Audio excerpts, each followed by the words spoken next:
The club football is making its way back with the new season coming along, and just like before the Euros, everyone is racing to predict the results in each and every major league. I won't speak about the Premier League results too much, because I don't really follow it. All I want is Crystal Palace to finish in the top half, and I'll be happy. So now you're probably thinking, which leagues do I follow the most? Guessed it?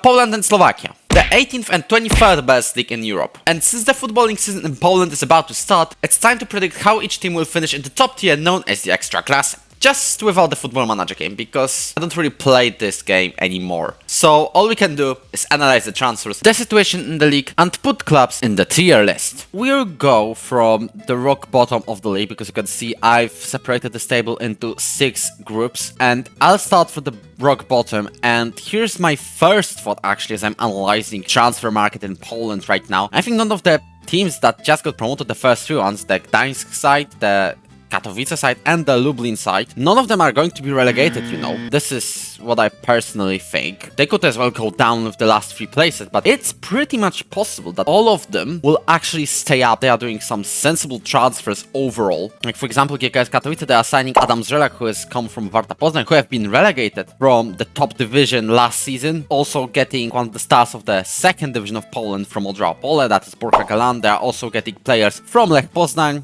Even Motor Lublin are signing some pretty quality players. For example, Krzysztof Kubica, who was a talent in Górnik Zabrze into Serie C, or Marek Bartosz, was actually regularly playing in Slovakia in the top division on Żelazjarnie Podbrezła, who finished 6th. And as a center back, he scored 5 goals. So I'm saying right now, first thing, all of the teams land in the barely survives category. Maybe one of them will go into the safe and sound. And I'm actually making Katowice go there, especially if they had the late run to win promotion last season. And now we can go to the established teams.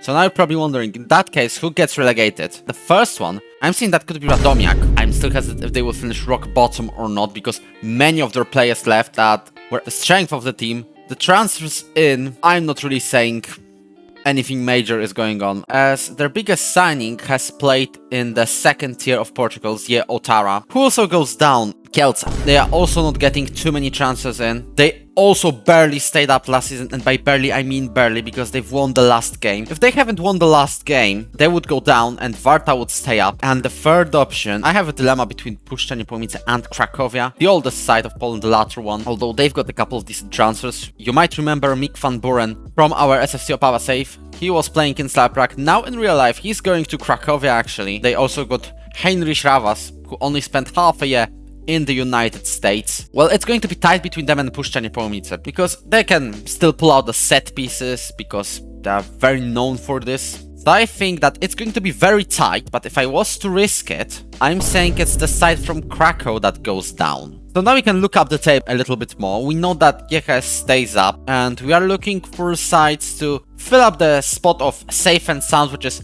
we're not really playing relegation, but if you're wondering, even the 10th place was in danger of going down for most of the season, or even 9th place. And the top 8 was actually fighting for the championship until like last 3 or 4 match days. Yes, in the safe and sound, I definitely don't see Zagłębie Lubin fighting for the championship, and I will even put them behind the Katowice side. They've got the stunted winger called Kajetan Schmidt from Warta Poznań, who is replacing Kasper Chodyna, who was the second in the top assist charts for last season. Could be hard to replace, to be fair. I'm saying Zagłębie definitely stays up, and they are going to be ahead of Stal Mielec, who have got Ilya Shkurin on the permanent deal. The last side is, I think, going to be Widzew. Finished 8th last season, so this is going to be another season like that for them. But definitely, this is the safe and sound zone. 3 out of 4 teams I'm kind of confident about. And now we're getting into the top half. Definitely Piast Gliwice isn't going anywhere over 8th. They've got most draws last season in the league. Who will be alongside them? Śląsk Wrocław lost Exposito and also bottled the championship, we can say, to an extent. I'm saying Śląsk is going to be close. Definitely, I think who's not going to be in European zone is Lech. They're going to be ahead of Piast. They have a new coach from Denmark, the one who's known for a whiteboard saying keep attacking. The transfers, they've got Alex Douglas from the Swedish league. They've also got Brian Fiabema. Many young players are coming back from loans, so maybe they'll get a chance here and there. It's very tight between Śląsk and Lech. last side that doesn't make it to Europe, Pogoń will be best of the rest. Pogoń hasn't got anyone really in or out of the team, so I'm saying safely 5th place. They're definitely in the top half of the table. They're definitely like no lower than 6th, maybe 7th. Now we've got the top 4, and I just realized I'm using the old Jagiellonii Białystok logo, so bear with me. I just personally like it more. Górnik, although they had a slow start because under Jan Urban, the manager, they are tending to get slow starts, but the later they go on,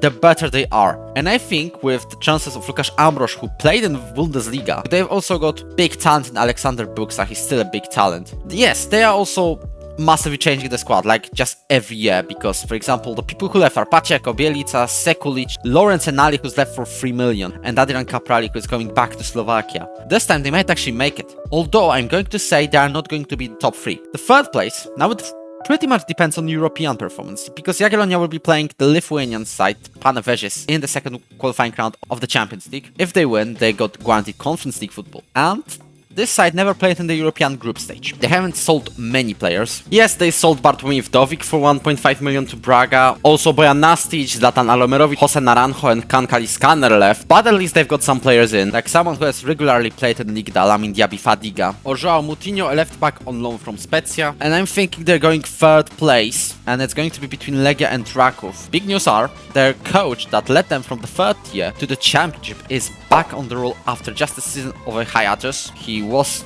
meant to go abroad, but for whatever reason he didn't find a club, although there were loads of rumors, even including Brighton one day. With a big sale of Vladan Kovacevic, they found a goalkeeper almost instantly from Premier League 2, attacking midfielder / striker from Krakow, Patrick Makuch. It's going to be between Raków and Legia. Legia also lost Josue. They also had Yuri Rubejlo, who left the club, but they are also getting people in. And this includes a comeback of Lukinias. We also have Kacper Chodyna from Zagłębie Lubin. There's also Klaudy Gonçalves, joined from Ludogorets Razgrad, and we know what Ludogorets Razgrad is.